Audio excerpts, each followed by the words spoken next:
welcome to another special Yankees Beat Report.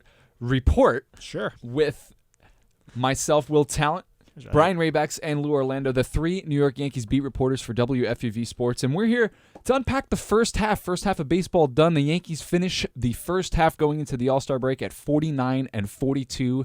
Lots of concerns, definitely some positives to take it out, but let's just get right into it. I'll start with you, Brian. Overall reaction and just thoughts and opinions on how this first half went for the Yankees. So I was watching the post game yesterday with Aaron Boone's press conference, and you were there, Lou. So I was there. If you remember, he did say it might not have been the first half that we would have wanted, and right. I don't think you exactly want it to be 49-40, especially out of a playoff spot the way it stands right now. That's not where the Yankees thought they were going to be. They thought they were going to be towards the top of the AL East and competing for that division title. They're still a ways away from there. They're 8 games behind the Rays for the lead.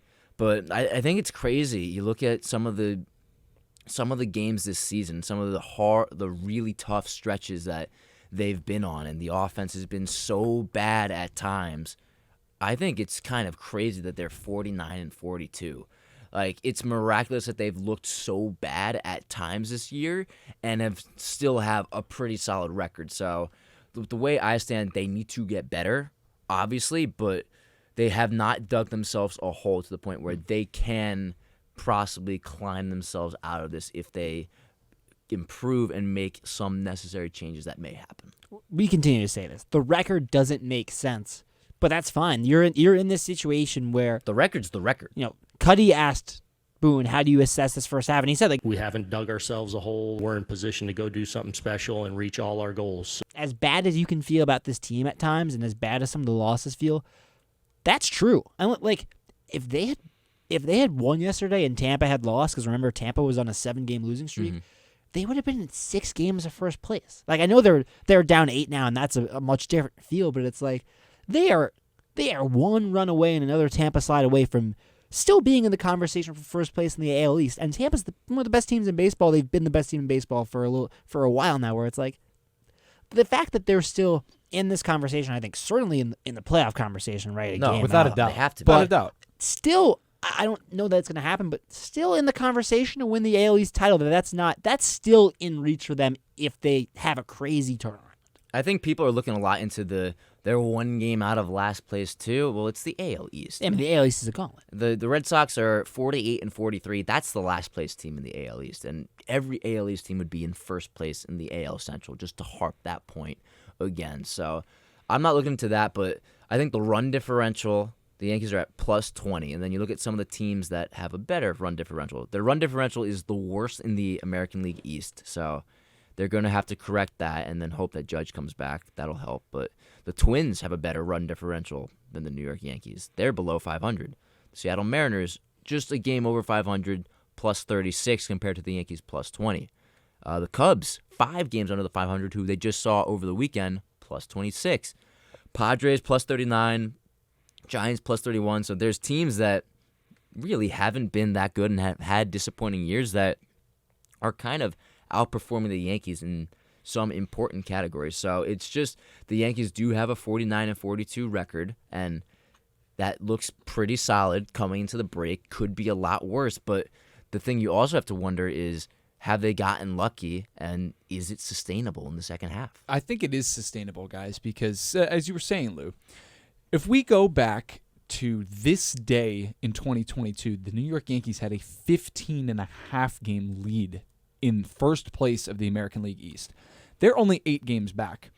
It's not 15.5 like they were up last year.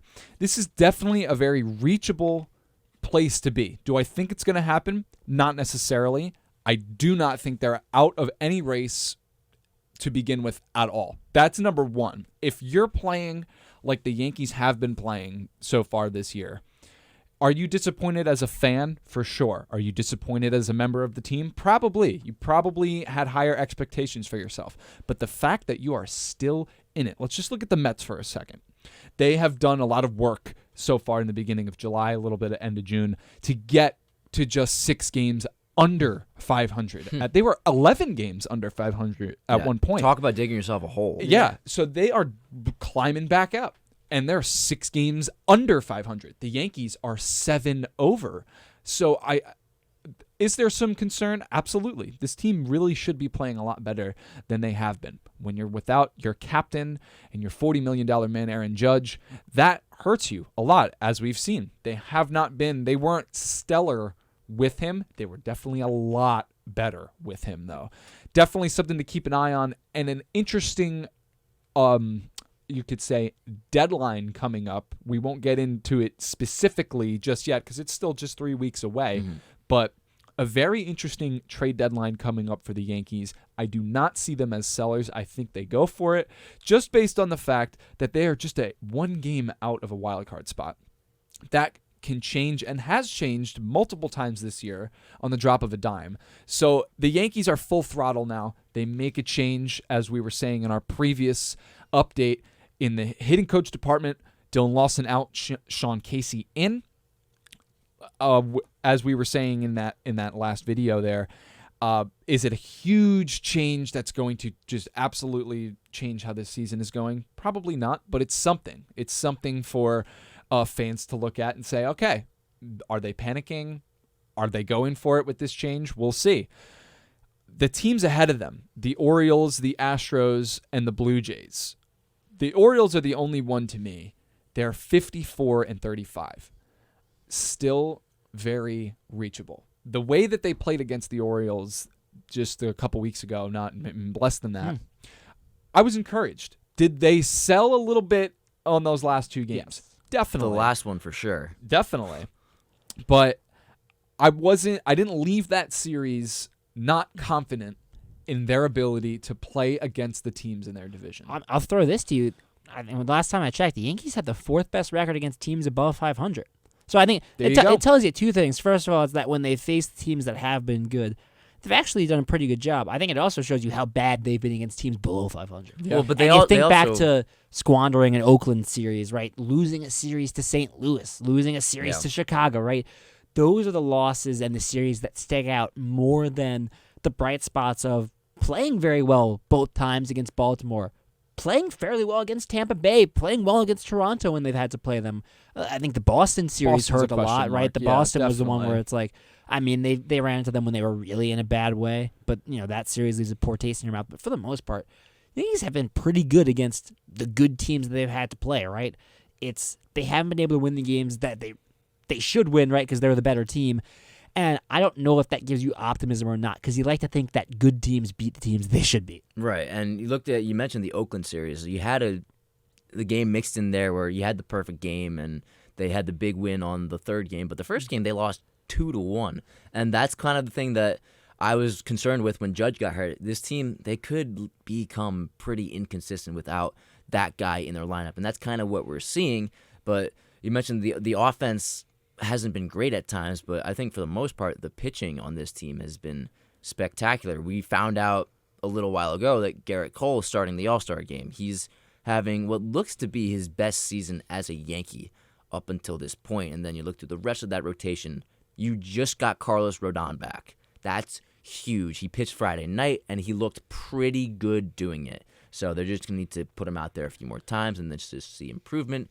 And then you can go through other guys in the rotation. Clark Schmidt has looked a lot better after his first month. Domingo Germán, Luis Severino, that's a different story. But the starting rotation's been pretty good for the most part, and that bullpen's been exceptional as well. Yeah, let's really get into the pitching overall, both rotation-wise and bullpen-wise. We'll start with Garrett Cole. He'll be starting the Summer Classic, the Midsummer Classic for the American League. That's awesome. That was great news to hear. The ace, he gets the nod. 9-2, a 2.85 ERA. As you said, Brian, this was definitely his best start to a season as a Yankee. Could go down as his best so far. 2020 wasn't bad, but 2020 is 2020. It came at a nice time too. Remember going into this season where people were like, Nestor Cortez is our best pitcher. Why are you paying Garrett Cole all this money when Nestor's pitched so well? And it's a reminder. That's why you paid Garrett Cole $40 million. He's got it. He's got it in the tank. He always did. He just had to, pitchers have certain years. It wasn't like he was ever bad with the Yankees. If you're getting Cy Young votes, you're not bad. He's finished close to top 5 in Cy Young in just about Every year. season. He Yeah. finished second in 2021. Last year, he was outside the top 5, but Top 9 though, right? Even if Top you 10? look at his numbers from last year, they were still pretty solid. Yeah. And then you look at him this year, he's just been mowing hitters down all season long. Big problem for him last year was the home runs. I was just going to This say year, that. Yeah. he's cut down on that a lot. Yeah. 33 last year. Led the American League. Just 11 now. He's not leading in that category, meaning he doesn't have the least, but 11 is a huge, huge step in the right direction for Garrett Cole. 123 strikeouts. So it's not like he's putting up these numbers like he did last year where he had 257 strikeouts. He set the new record for most strikeouts in a season by a Yankee starting pitcher. I don't really see him doing that again, but he's been more consistent. He's gone out. He's giving you 6, 7, 8 innings, sometimes 9 at a time. Every time that he goes out there, you have this abode of confidence that the Yankees can win. The Yankees can win today. They're going to win this game. 9-2, as I said, 2.85 ERA. Definitely worth that All-Star nod. So let's go down in the rotation. Carlos Rodon, as you were saying, Brian. I really, really liked his first start. I know he only went, 5 and a third? 5 and a third. He went into the 6th in his first start back from 2 injuries. That's pretty good. A back and an elbow injury. It's very hard to come back And from he as was a pitcher. working. He was working efficiently too. You were looking. He was. I was looking up at his pitch count after 2 innings. He had 14 pitches, so he was working through that order quickly. And his fastball looked like it had life to it. And then he got a little tired in the 5th and the 6th innings. But again, this is a guy who hasn't really been built up all too much. That was the furthest he had been stretched out. He threw 69 pitches, and then he just hasn't faced major league hitters in a year since the end of the season last year. So I think with that, there's enough that Rodon showed where he can build off of that and become that perfect plug-in behind Garrett Cole that the Yankees envisioned when they signed him. That's the kind of arm that they needed. The offseason is the offseason. I personally thought they should have gone after a bat, but this is what they needed from Rodon. They needed this kind of performance, and hopefully this trend continues, where they have another arm, because now this signing is looking like it's like they desperately needed it. Yeah, I would say, especially with Sevy's injury, think about where we'd be if we weren't able to have the conversations about, well, at least we have Rodon coming back. At least we have him in our rotation right behind Cole they keep talking about as like a 1A, 1B kind of guy. That's what I think makes that signing so crucial. I think Hal got a lot of slack for being like, we need another arm and you look at the offense, you look at the struggles. I think they needed Rodon in this rotation. Sevy's the conversation that is sad for me because I don't know what the plan is, because on the one hand, it's hard to keep putting him out there and like he's going to let up 7-8 runs potentially, but at the same time, we've seen him at his best. Not even right. We've seen a couple starts this year where he looked really good, but we've seen him in the past too, where he can be a legitimate arm in this rotation. I just don't know like what you do with him right now because he's clearly the weakest link. The Severino conversation, I was thinking recently about what should they do with him, and I mean, you look at some of these starts that he was having. His last one on July 6th. 7 earned runs on 10 hits and 2 2/3. And he's got no confidence. And we've had a lot of starts like that. Yeah, he was literally saying after the game, I don't feel good about any of my pitches right now. That sounds like a option him down or have him throw live BP kind of thing. So, and people have been saying, do you phantom IL him? And I think the 3 options for him is you keep him in the rotation, which is tough to do right now, but you have looked at some of his starts like he had against Texas and his first 2 starts in Cincinnati against San Diego. He looked like the Severino that we knew that he was. So you could keep him there and just hope he figures it out. You could move him to the bullpen. We have seen him work out of the bullpen before when he came back in 2021, and he did do well. You'd think his stuff would play in the bullpen. And then you could also pivot to an Alek Manoah type situation where you just send him down and hope that he can work on things, figure it out. Because Alek Manoah came back, and I know it was against the Detroit Tigers, but he looked pretty good. So they have options. They do. He's given up 22 runs, earned runs, not just runs in general, earned runs in his last 5 starts. His last, I would say, quality start came against Texas 3 weeks ago, where he gave up 5 hits and no runs in 6 innings. But every single start for the last 5 starts, 10 hits, 9 hits, 5 hits, 7 hits, 7 hits, to go along with whatever runs he gave up that equals out that 22. So Severino, unfortunately, a low spot for this Yankees team this year. And it's very sad to see because this was a guy that as you were saying, Lou, he has shown that he can be an ace. He was a few years ago, but it's also like unfortunately, you've moved Clark injuries. Schmidt to the bullpen. Yes. Clark Schmidt has looked good the last 2+ months.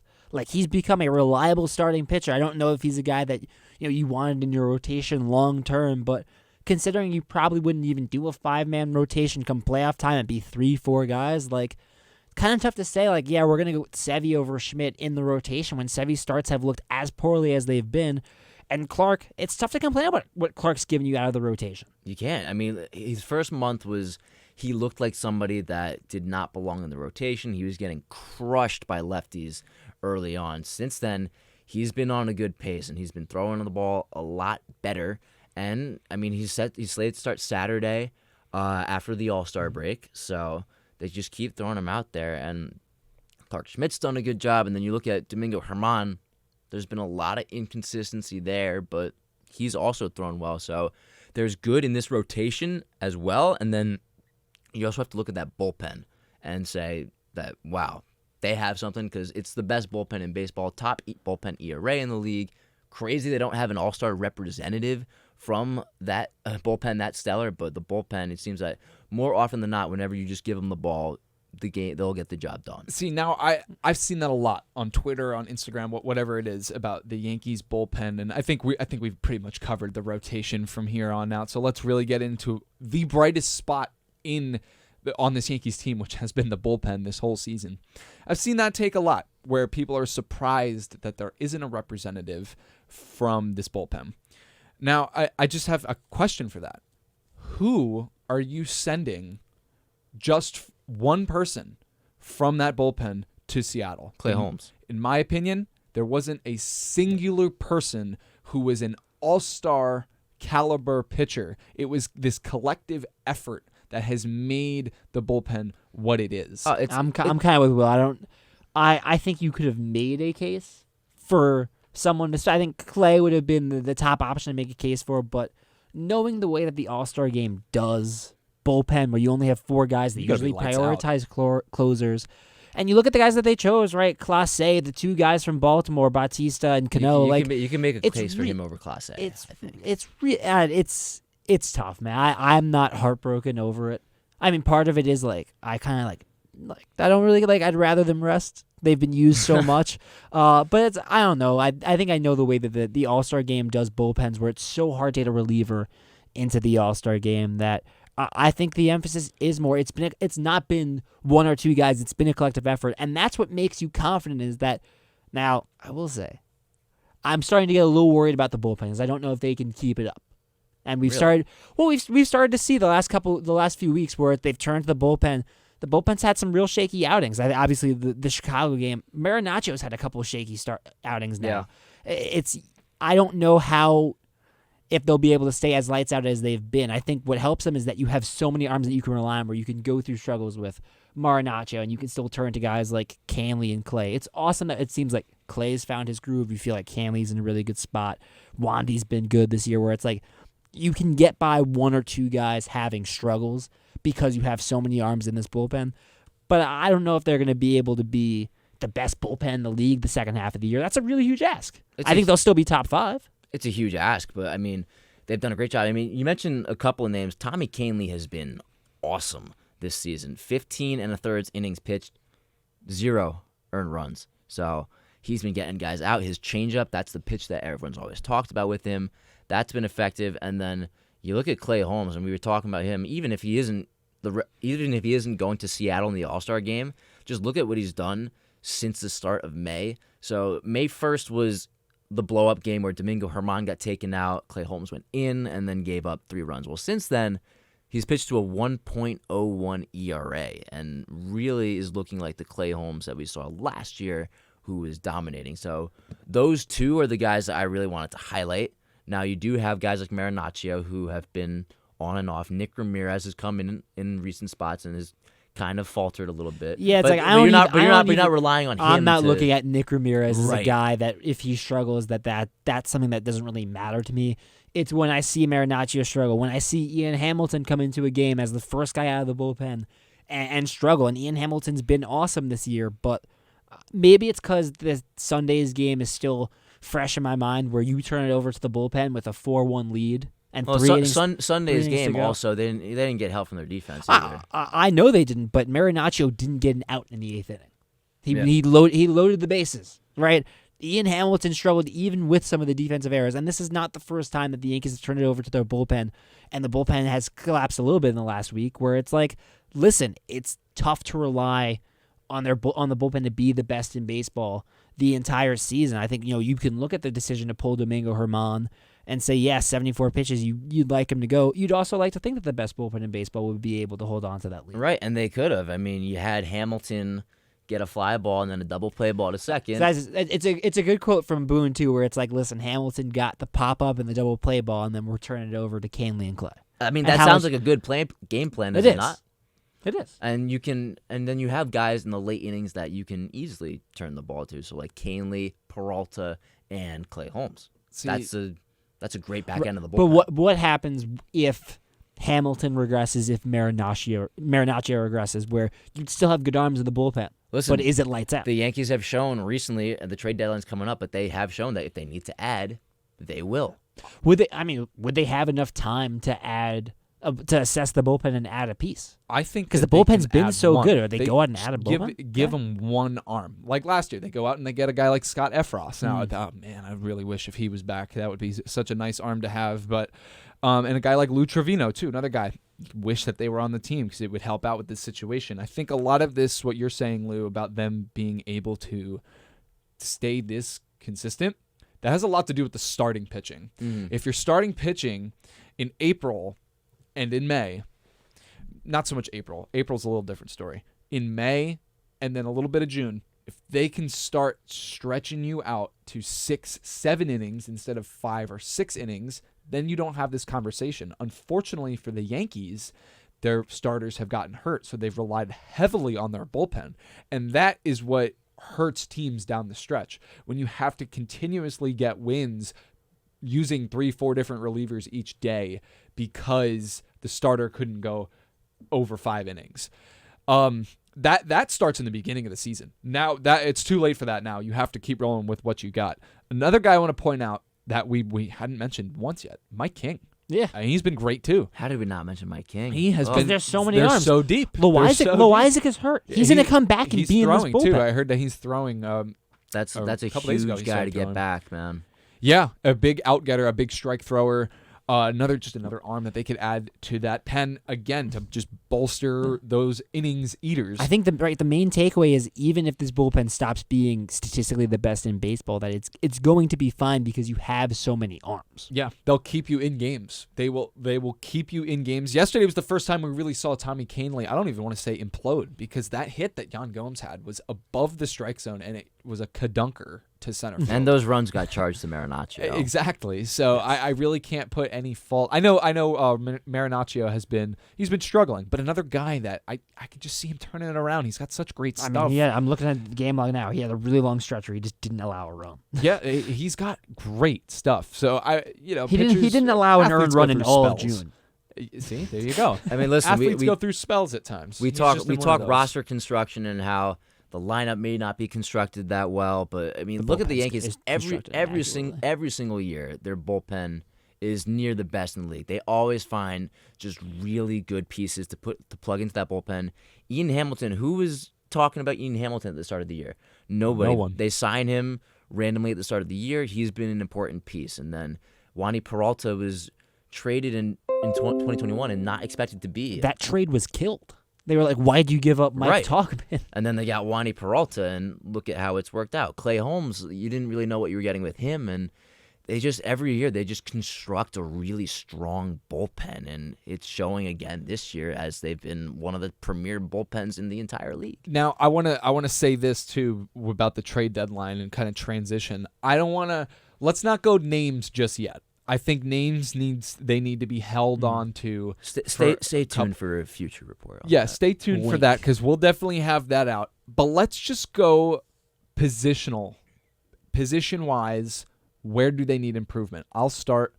I think they need to go after a little bit of infield depth, specifically third base, get an outfielder, get a starting pitcher, And this starting pitcher doesn't need to be top of the line. Somebody who can go out there every fifth day so you have a little bit of confidence that this guy takes the mound and, all right, we don't really have a lot to worry about. And then go get, you don't need a big name again for this department either.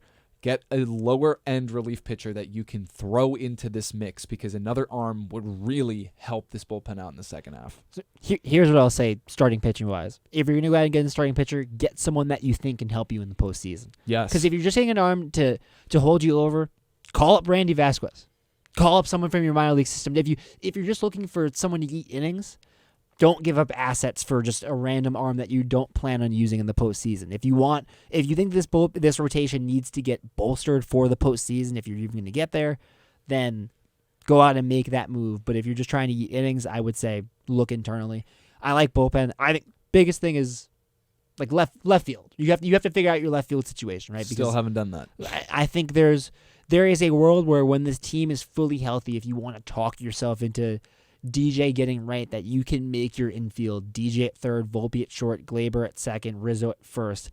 And if all of them are hitting, that's a solid infield. When this team's fully healthy, the outfield is still a question. I don't know who their starting postseason left fielder is. No, yeah. You need an outfielder. Listen, as much as we all like Isaiah Kiner for left field, Jake Bowers, and Billy McKinney, I don't think there's the long-term answer. And the defense in left field hasn't been good either.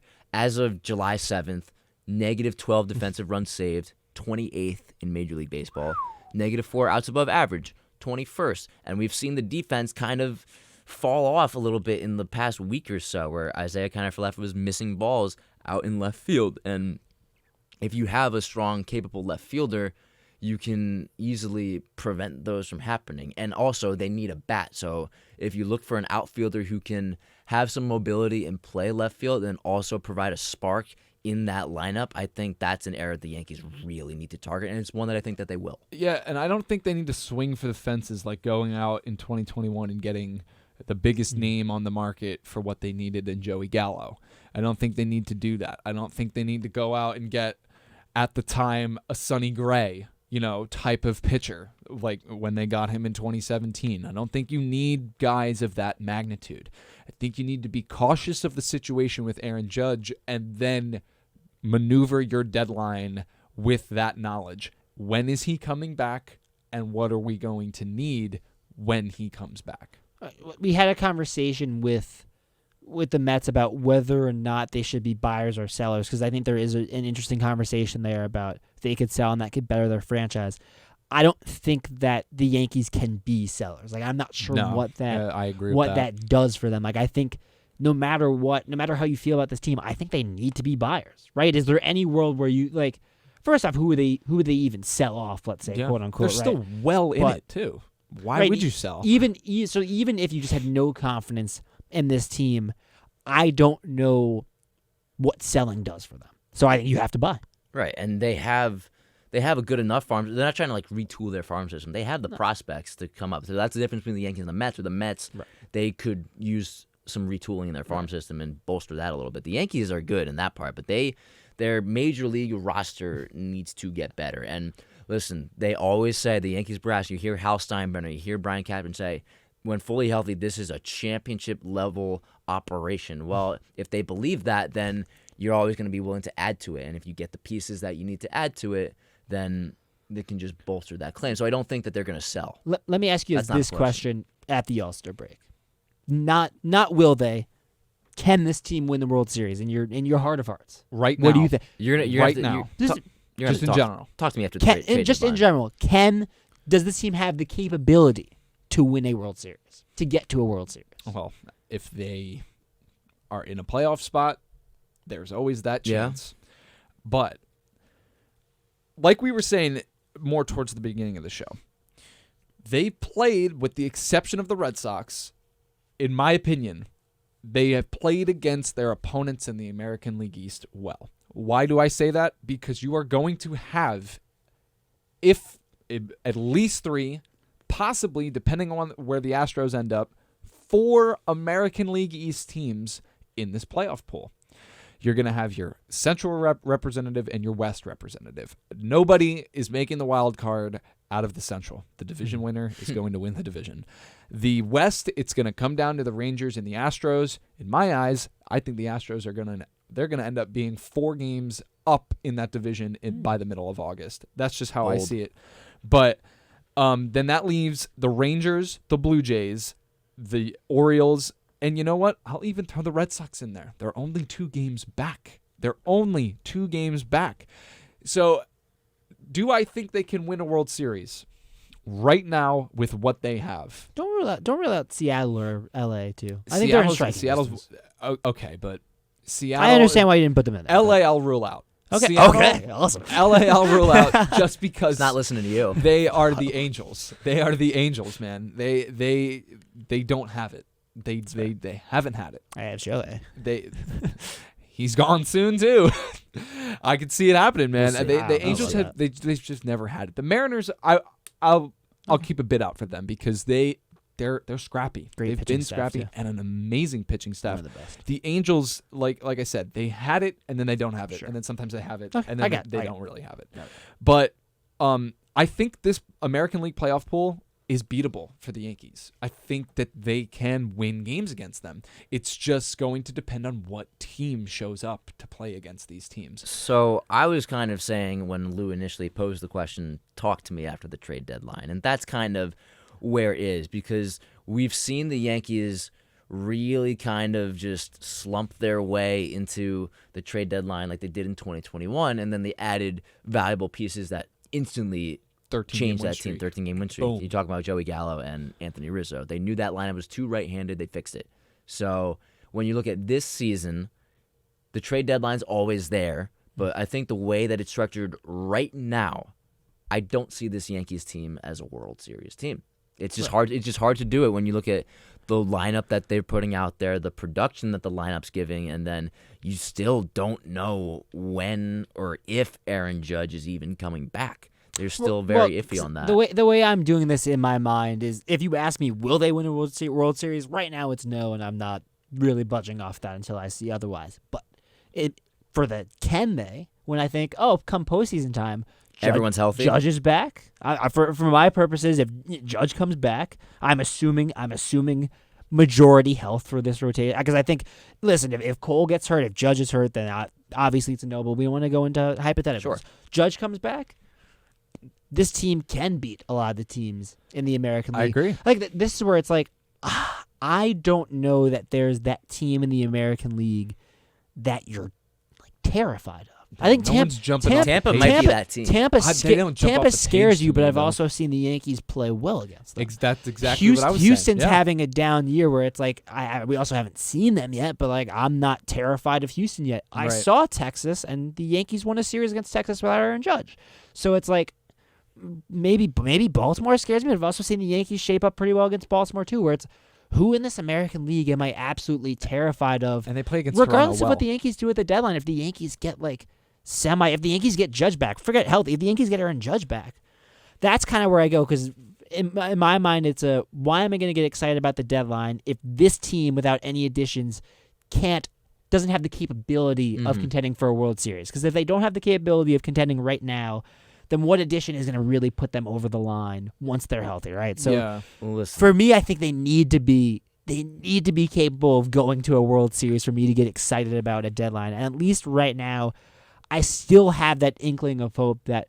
when they're healthy and I look at the rest of the league, that this team can hold up. Will they? I don't know.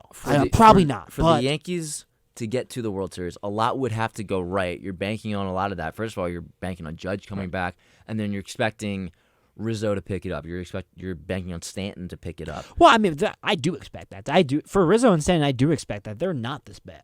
Like that has to. And then Volpe's got to keep hitting the way that he is, which He's I have gonna a lot go of down. confidence. I think Volpe's gonna Really? go. Volpe's not gonna hit 350 with a no, 1.0 OPS. not that. But But I like, mean, no, Volpe's gonna. I'm sure. I think Volpe's gonna be good. Volpe's not gonna hit this crazy, but I also don't think that Rizzo and Stan are gonna be this bad. And then listen, if everything lines up, if you go into the postseason with a 6 seed, you get the AL Central draw, And then from there, if you just play the teams that are in front of you, who you have mentioned, they have played well. I mean, who's to say? You just have to get into the postseason, and then everyone has. This a is the chance. first year more than any time else where I like legitimately believe just get into the postseason and see what happens. In other years, it felt like winning the division really, really mattered. This year, I feel like it really is just get into the postseason and kind of see what happens. It's like what the Phillies had to do last year. Got into Like the postseason and it's just gonna see be- what happens. It's going to be tough doing it as a wild card team, but I think it's easier. It's easier now It's and doable. in this American League than it ever has been in years past. So to answer your question, Lou, because I feel like I really didn't answer your question. You didn't, because actually. I wasn't saying that, it's but a you did. It's a tough question, really, because I know. they're in such like a middle of the road situation. Because this team feels bad. So That's this what is- makes this they feel conversation bad. tough. Is because Right. if I changed from Ken to Will, we're all saying hard nose, right? If we said will this team win a World Series, it's nose across the board. Right. But Ken takes you into a little different. I'll area. say this right now. No. Then I'm going to play the Brian card. Let me know You guys suck. what they do at the. But see, that's No, it's all such right. a It's pivotal called point the of their smart take. season. No, it is. It's the a good pivotal take. point of their season. Talk to me. Give me that question after the deadline, before they even play a game with whoever they decide to acquire, and then we'll have that conversation. Right now, the first half is over. They got a few days off, and they can. Well, that's what I want to do. Turn it back the up. first half is over, almost like I wanted to see maybe at the end of the season we go back and we look at how we felt. But I kind of wanted to check in you guys. 'cause We're this is- feeling middle this of the is- road right This is now. the halfway mark. Oh, I'm right. I'm right with you. The confidence is low. Yeah. It's definitely, but it's like I would say I'm more of like a 40 to a 40-60 right now. I'm not split halfway. I would say Like I I'm, said, I would after say the I'm deadline. lower than 40, honestly. Really? I would say I'm like 35, 65. Okay. Well, that's just where I fall. Okay. With the way I'm with the just- way things are going Like, right now. To play devil's advocate, think back to how you felt about this team when Judge was healthy. Even though other guys weren't necessarily hitting, when Judge was healthy and hitting home runs against Seattle and all those other teams, it wasn't like Rizzo was going crazy. It wasn't like I Donaldson or felt better, DJ though. or Felt better. Stanton was going crazy. You felt better because Judge was in the lineup. Well, listen, Like You got to make sure he comes back, though. But You don't know. for this mental exercise, I'm assuming that Judge is healthy and that Judge is good. listen. With that, if you had the certainty that Judge was healthy Right. and good, how would you feel? I would feel all right. I would, Okay, I would- I think I'm there too. I would feel a lot better than I do right now, but also Right, but I'm not asking you like this team right now No. can do a World Series. I'm asking you at the end of the season, you're looking forward. with And assuming some the way that they've performed in the postseason the past couple of years, and the way that the offense, particularly with Aaron Judge, performed against Houston last year, it's hard That's the to big thing. instill a lot of confidence in it. If they add at the deadline, then they have. Well, a chance. that's what makes this stretch so worrying. Is we've seen this team with Aaron Judge slump in the postseason. Aaron Judge does not have the best postseason numbers. Right. To see this team collapse as soon as Aaron Judge leaves the lineup, that should give you a ton of worry for the postseason. I will give you guys that. Now, to wrap this up, let's look ahead very briefly at the beginning of the second half for the Yankees. The All-Star game, they only have one representative. Aaron Judge won't be there. He did make it, but he won't be there. Garrett Cole, as we said earlier in the show, he will start the All-Star game. That's really cool. But they get out of the break on July 14th, a Friday. They have a 3-game set against the Rockies. That is a must-take series. You talk about games in April that, you look back, we could have won that and we could have had this many wins. The first half is over now. The Rockies, must-win series. Then they go to Los Angeles to play the Angels, a must-win series again. Then they come home to play the Royals. They have 9 games. They start a 9-game stretch right out of the gates. And in my eyes, if you want a yes to your question there, Lou, come out of the gates swinging and go 7-2 in your first 9 games. And then I'll have a better answer for you on that question. I first just looked at Colorado and the Angels, and I was like, they kind of need to go 5-1. And then I saw KC, and it's like, I'll sprinkle in another loss. It's 7-2. It should be 8-1. And hey, You should sweep KC. You should sweep Colorado. I'll give you a loss to LA. And then after those 9 games, they got the Mets. Mets, Orioles, Rays. Yeah, I don't know. I don't know where the Mets are going to be yet by that time. And then so the I'm Astros. I'm gonna refrain from any predictions. Well, there. I'll steal a quote from Aaron Boone right now. It's right in front of us. It's us. right in As front of the Reggie would Yankees say. Listen to Brian Rabacs. with the 9 the games pen's that in they our have. hand. Reggie always told us that The pen's in our hand. we got the pen. So with We got the the Rockies, Angels, who are really not a sure thing right now. And then the Royals, you have the opportunity to come out swinging in the second half of the season and set the tone. You do well there, and then you keep the pace that you've been playing with the Mets, Orioles, and Rays, who they've played well so far this year, and then you possibly get Aaron Judge back out of the deadline.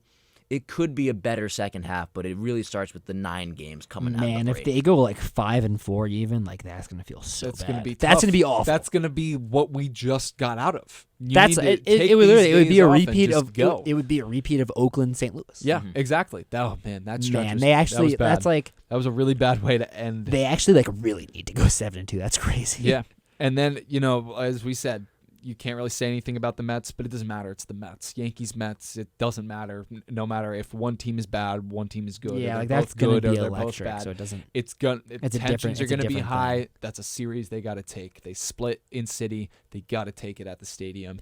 I'm not there. Like that series gets like there's like rivalry energy there where I'd be okay if they split it. Like just don't get swept by the Mets. Yeah, It's a two-game- You'd it's a be two-game okay. series. Just don't get I swept. can agree with that. I'd be okay, but if you really Just- want to just like look good in put loss. your foot on the gas and just take charge, it's like, whoa, we just took 2 from the Mets. We just swept the Mets. Like, I now we actually- got the Orioles. Let's go. I didn't feel bad about the first split against the Mets because even in that second It was a good game, like series. they were in that game, they lost it because they were playing the outfield and then Jake Bowers was in right field. Where I was like, all right, like you took one game and you looked solid in the second. game. Yeah. Like I think It was I'd a good kind of be series. there It too. was a Yeah, good series. I'm just saying in terms of momentum wise, you go 7-2. You'd love to. I want to you'd love go sweep the 9-1 if I'm the Yankees. Let me go That'd be nice. 9-1 and let me make those 2 wins right when we get home against the Mets. Crosstown little brother rivalry. Let's go. 9-1 out of the All-Star break would be a big statement. See? So It's a big ask. it's a big ask, but to really, like I said, Lou, to answer your question, it's all in front of All us. right. They gotta When we get do it our done. when we do our deadline report, I'll ask the question again. bring it We'll see. up. We'll check All right. it. We'll check back We'll in. check all right? back in. Well, I think that's going to do it for Lou Orlando, Brian Rabacs. I'm Will Tallant, and thank you for watching this New York Yankees Beat Report update.